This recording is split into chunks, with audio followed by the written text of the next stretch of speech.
छोटे छोटे बच्चे हैं, 5 साल 6 साल, प्रश्न करते हैं माँ बाप से, जो भी उनके आसपास हैं। छोटी छोटी चीजें पूछते हैं। तितली को उड़ते देखेंगे, तितली के संबंध में पूछेंगे, फूल के संबंध में पूछेंगे, बारिश हो रही है, क्यों हो रही है। इस तरीके के सवाल धीरे धीरे वो करते हैं। हम उनका जवाब देते हैं। माँ बाप उनका जवाब भली भांति बच्चों को देते हैं। बहुत इनोसेंट वे में वो पूछते हैं, बहुत सरलता के साथ, सहजता के साथ हम उनको ठीक ठीक जवाब देते हैं। वो जवाब लेके आगे बढ़ जाते हैं। इस तरह से उनके प्रश्न उत्तर चलते रहते हैं और हम उनको जवाब आसानी से दे देते हैं। जैसे जैसे वो ग्रोथ करते हैं, जैसे जैसे वो आगे बढ़ते हैं, उनके प्रश्न थोड़े से और भी क्यूरियोसिटी से भरे हुए होते हैं। वो क्यूरियोसिटी के प्रति भी माँ बाप इतने सजग होते हैं, उनको उसी स्तर से जवाब देते चले जाते हैं और बच्चे स्कूल में भी विकसित होते हैं। इस तरह से धीरे धीरे उनका डेवलपमेंट होता जाता है। फिर कुछ और 12-14 साल के होते हैं, 10-12 साल के जैसे बच्चे होना शुरू होते हैं। अब यहाँ से इनका जाल एक बौद्धिक स्तर पर होना शुरू होता है, क्योंकि बुद्धि का भी विकास हो रहा है। अब वो समझ रहे हैं, वो स्कूल जाने लगे, घर में लोग आते हैं जाते हैं, बच्चे बाहर निकलते हैं, दोस्तों के साथ बैठते हैं, खेलते हैं।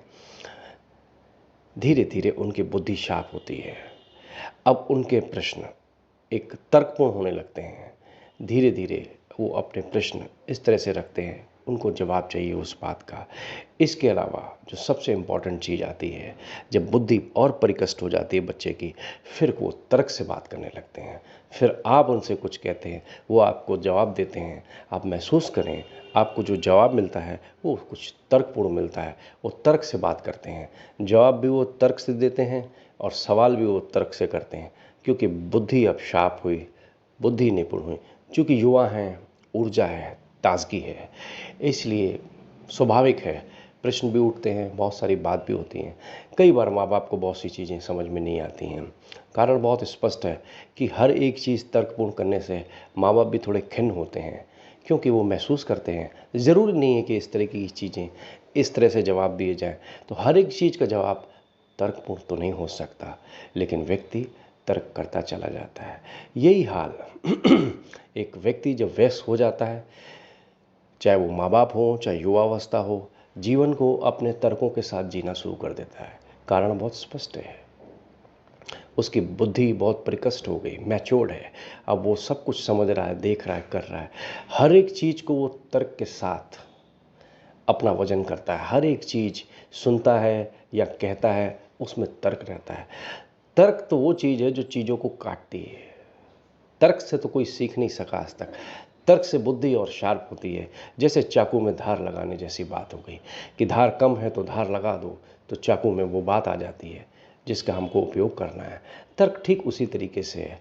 तर्क से हम दूसरों पर हावी हो जाते हैं, दूसरे हम पर हावी हो जाते हैं। हम समझते हैं ये बहुत बड़ी बात है, क्योंकि हमने किसी को अपनी बातों के साथ उलझा लिया या वो हमारी बातों को समझ गया। इस तरीके की चीज़ें हम अपने जीवन में समझा के अपने तर्कों को बहुत मजबूत कर लेते हैं। लेकिन वास्तव में होता क्या है, जैसे जैसे आपके तर्क मजबूत होते चले जाते हैं, जैसे जैसे आप अपने आप को बहुत कुशल महसूस करते हो कि आपको एक कला आ गई है। पर आप एक चीज़ देखिए, जितने भी आप तर्क करेंगे, जितना भी तर्कपूर्ण होंगे, चीज़ें दूसरों को काटें चाहे न काटें, वो आपको ज़रूर काटेंगे। कारण बहुत स्पष्ट है, तर्कपूर्ण व्यक्ति सीखने की प्रवृत्ति में है ही नहीं। तर्कपूर्ण व्यक्ति बौद्धिक स्तर का आदमी है। वो निरंतर सवाल करेगा, वो निरंतर जवाब देगा। उसकी बातें, उसका जीवन इन्हीं दो चीज़ों पे आधारित हो जाता है, संसार के प्रति। उसमें उसका परिवार, जो भी लोग हैं, मित्र हैं, परिवार है, समाज है, व्यापार है, जो भी है वो कुशल हो जाता है।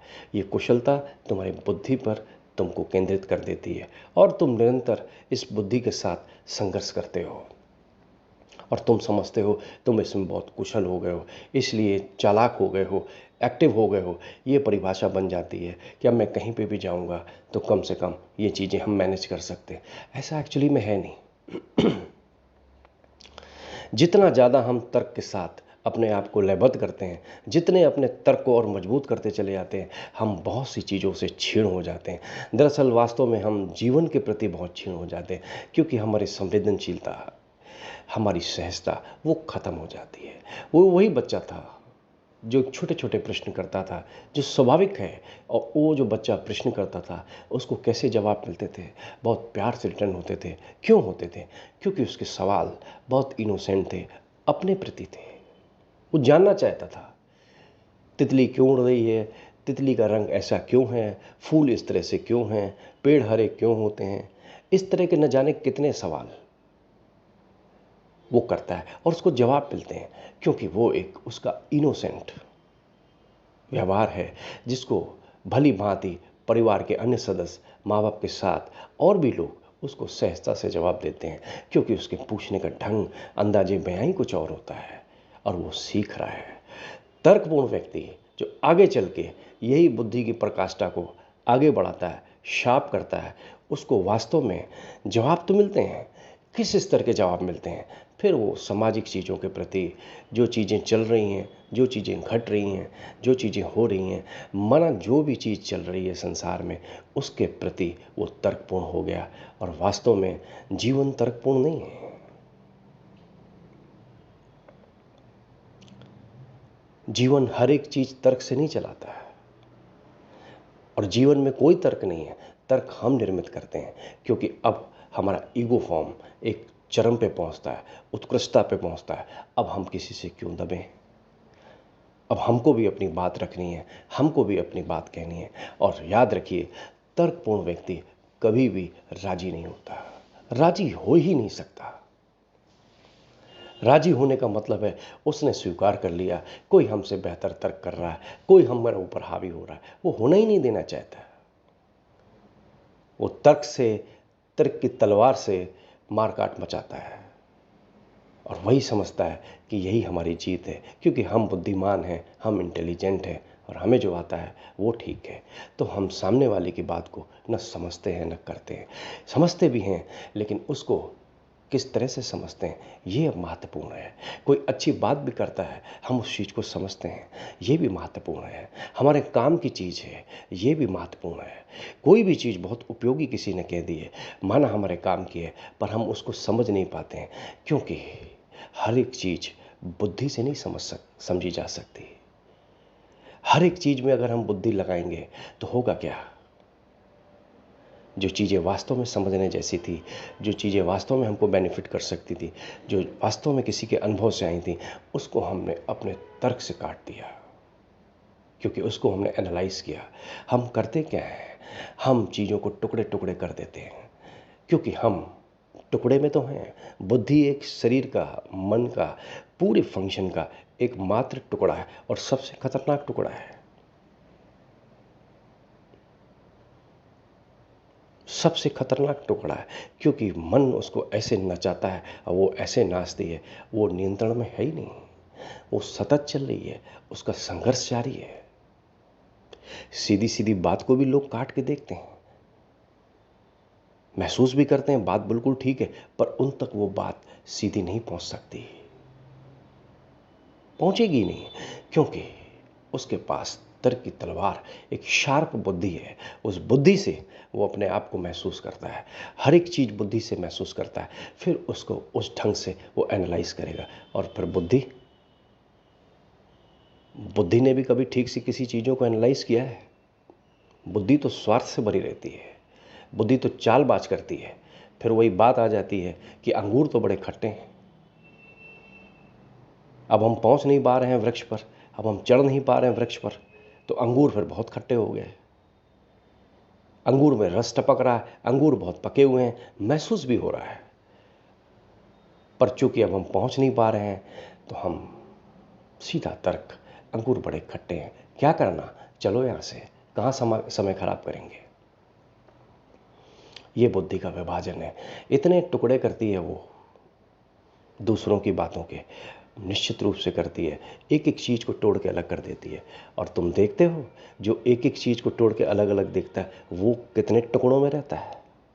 ऐसा थोड़ी ना कि एक्शन और रिएक्शन अलग अलग चीज़ें, वो एक प्रतिक्रिया है। वो तुम्हारे स्वभाव को, वो तुम्हारे इंटेलिजेंस को, एक एक चीज़ को, तुम्हारी जितनी भी इंटेलेक्ट है वो सब चीज़ बताती है कि तुम किस तल पर कहाँ पर जीते हो। और बुद्धि से जीने वाला व्यक्ति एक एक चीज़ को तोड़ता है, फिर वो जीता कैसे है? उसका प्रेम भी टुकड़ों में है, उसका खाना पीना भी टुकड़ों में है, उसका रहना सहना भी टुकड़ों में है, उसकी मित्रता भी टुकड़ों में है। क्योंकि तर्कपूर्ण व्यक्ति हर एक चीज़ को काट के बैठा है। दूसरों को काटे न काटे, जिसने जो भी किया वो अपनी जगह बात है, पर अपनी तलवार इस मामले में स्वयं को काट देती है। युद्ध के मैदान में तो ठीक है, तुम तलवार लेके चले उपयोगी है। सामने युद्ध है, उसके पास भी तलवार है। अगर तुम्हारे पास तलवार नहीं है, स्वाभाविक सी बात है, तुमको मार काट देगा। अपना बचाव भी करना है, उसको भी मारना है, तो बात एक समझ में आती है। पर ये बुद्धि की तलवार, इसका क्या करोगे? तुम जितने टुकड़े करोगे, दूसरों के हों चाहे न हों, उसका क्या, पर तुम्हारे इतने टुकड़े होते हैं। फिर एक दिन ऐसा आता है कि जीवन में सिर्फ एक रूखा और सूखापन आता है। फिर जब जैसे जैसे तुम्हारी ऊर्जा क्षीण होने लगती है, न तो तुम्हारे तर्क काम आते हैं, न तुमको कोई सुनता है, न तुम्हारे कोई करीब आएगा। तर्कों के साथ व्यक्ति दूर भागता है, क्योंकि सामने वाले के पास भी तो तर्क हैं। तुम थोड़े ज़्यादा इंटेलेक्ट हो गए, तुम ज़्यादा शार्प हो गए, तुमने ज्ञान, तुमने चीज़ें इकट्ठा कर ली। देखते हो, ज्ञान के संबंध में भी जानकारी कुछ नहीं, कुछ बातें पढ़ ली, कुछ बातें समझ ली, कंठस्थ कर ली बुद्धि में। अब आओ मैदान में, पूछो तुम प्रश्न, अभी मैं तुमको जवाब देता हूँ। क्या वो तुम्हारे जवाब हैं? तुमने पढ़ लिए, ऐसे ही तुमने ज़िंदगी की सारी किताब पढ़ ली तर्कों के साथ। और जितने ज़्यादा तुमने तर्क किए, जितने ज़्यादा तुम तर्कों के साथ रहे, तुम देखोगे वास्तव में तुम एक खंडित, एक टुकड़े में, छोटे छोटे टुकड़े में रहने वाले एक व्यक्ति हो। जबकि तुम्हारे पास स्वयं का वो पूरा मकान है, वो स्वयं की तुम्हारी पूरी एक बिल्डिंग है, जिसमें तुम आराम से सिंहासन पे बैठ सकते थे। हर एक फंक्शन का, हर एक चीज़ का ढंग से तुम इस्तेमाल कर सकते थे। लेकिन तुम्हारी बुद्धि ने वो सारी ऊर्जा वहाँ केंद्रित करके तुमको बिखर कर रख दिया, और तुम अब बिखरे बिखरे जीते हो। एक समय के बाद तुम रियलाइज करते हो, पर वो समय निकल जाता है। समय इसलिए निकल जाता है कि अब तुम्हारे पास कोई उपाय भी तो नहीं है। इस संसार में तुम्हारे चलने का जो तरीका और ढंग था, जो तुम्हारे पास की थी, वो तुम्हारी बुद्धि थी। बुद्धि से तुम चले, कितना चलोगे? बुद्धि एक समय ठिठक जाती है, बुद्धि एक समय रुक जाती है। शरीर है ये, किसी भी चीज़ का अति से ज़्यादा जब हम इस्तेमाल करते हैं, कहीं न कहीं वो नुकसान करती करती है। और इसके अलावा अब तुम्हारे पास और है क्या? कोई तुमको प्रेम करे तो तुम उसको प्रेम बुद्धि से करोगे, फिर तुम्हारे पास अब बचा क्या? कोई तुम्हारा सम्मान करे, उस सम्मान को तुम बुद्धि से रिसीव करते हो, फिर तुम्हारे पास अपना है क्या? तुमने अपने हृदय को सुप्त कर लिया। जो चीज़ें हृदय से होनी चाहिए थी, जो चीज़ें और चीज़ जगह से होनी चाहिए थी, तुमने टोटल उस टोटलिटी में अपनी बुद्धि पर केंद्रित कर दी। अब हर एक चीज़ तुम्हारी बुद्धि से होकर गुजरती है। क्या वास्तव में जीवन एक बुद्धिगत है? जीवन को तुम बुद्धि से देख सकते हो? सवाल ही नहीं उठता।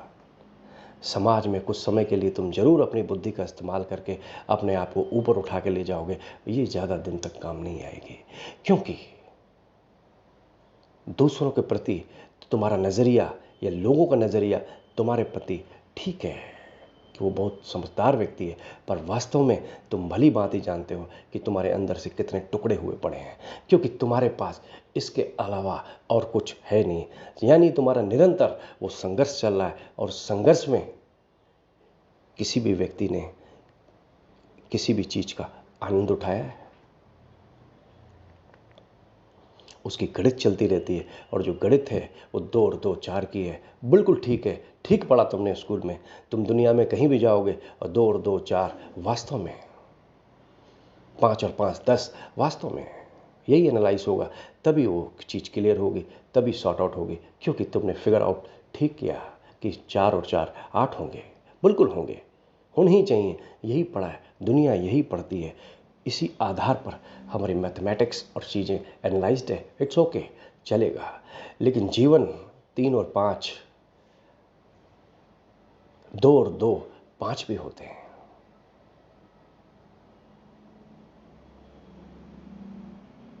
क्योंकि जीवन अपने मूल्यों के आधार से चलता है। जीवन के पास गणित नहीं है, जीवन एक बहती धारा है। तुम अपनी गणित से अपने आप को नियंत्रण कर सकते हो, ठीक है, पर जीवन के संबंध में तुम अपने आप को नियंत्रण नहीं कर सकते हो। तभी तो एक समय आके अपने आप को ठगा पाते हो। सोचते कुछ हो, होता भी तो कुछ है।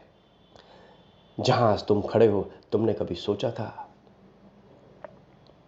और वास्तव में जहां आज तुम खड़े हो, तुमने वो सोचा था, तब तुम गणितज्ञ बिल्कुल ठीक हो, तब तुम्हारी मैथमेटिक्स एकदम ठीक है कि हाँ, तुमने ऐसा सोचा, तुम ऐसे हो। क्या वास्तव में तुम महसूस करते हो आज तुम वैसे हो? चीज़ें बदल जाती हैं, कोई चीज़ ठहरती है। तुम एक छोटे से बच्चे थे, दरअसल तुम एक बीज रूप थे। अपने आप को देखो युवा अवस्था में, अपने आप को देखो एक मैच्योरिटी में, तो तुम पाओगे कैसे तुम हुए, आज तुम कैसे दिख रहे हो। जो भी हो, समय की धारा में तुम बहते चले गए और चीज़ें खुद पे खुद प्रकट होती गई। तो कैसे तुम बुद्धि के साथ स्थिर होकर चल सकते हो?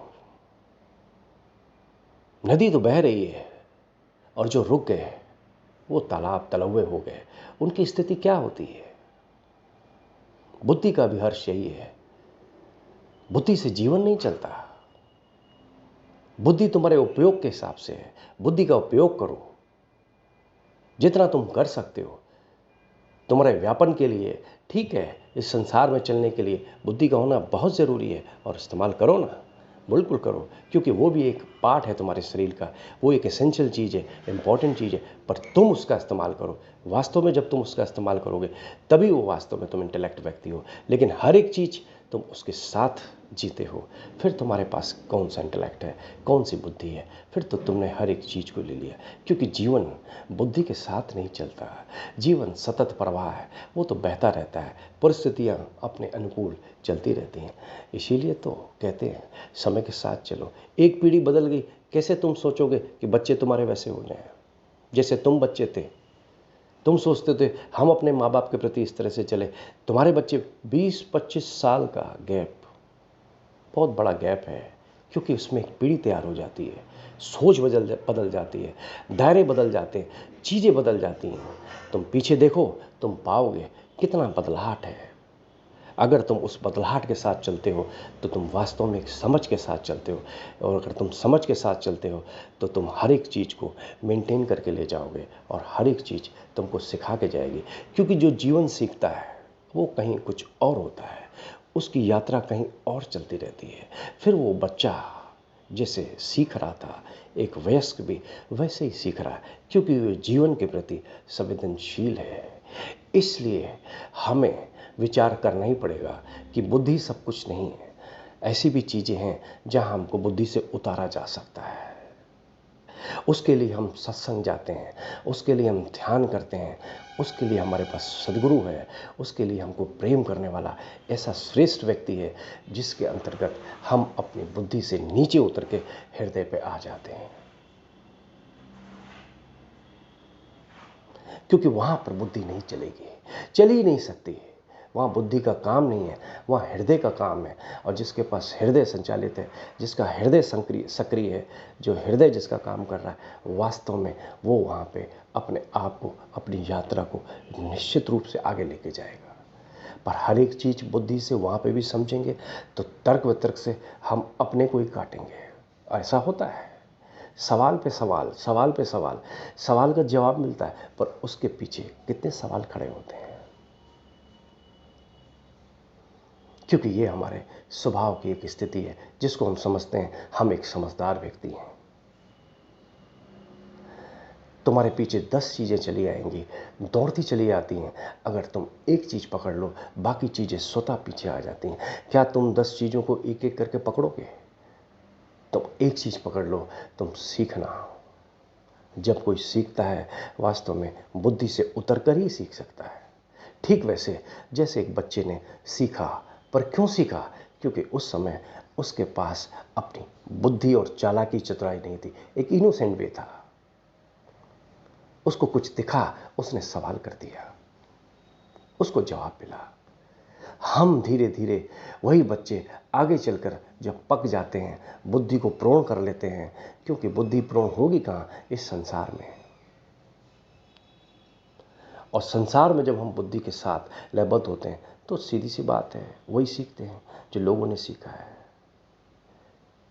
इसलिए हम जब सत्संग में जाते हैं, ध्यान में जाते हैं, तो ये चीज़ हमारी वहाँ काम नहीं आती। वहाँ तुम तर्कों के साथ नहीं जी सकते, एक सेकंड भी नहीं जी पाओगे।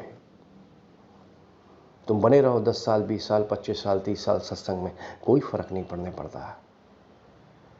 तर्क से भी कोई जिया है, वहाँ तो बिल्कुल ही नहीं जी सकते, क्योंकि वहाँ तर्क तो बिल्कुल काटे जाते हैं। व्यक्ति को बुद्धि से हृदय पे लाया जाता है। वहाँ पढ़े लिखे की जरूरत नहीं है, वहाँ अनुभव की जरूरत है, वहाँ सरलता की जरूरत है, सहजता की जरूरत है।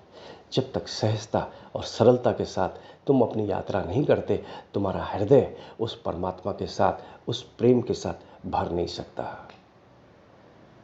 और जब तक तुम्हारे भीतर प्रेम की बूंदें खुद न पड़ें, तब तक तुम्हारी बुद्धि तुमको कभी भी विकसित नहीं होने देगी।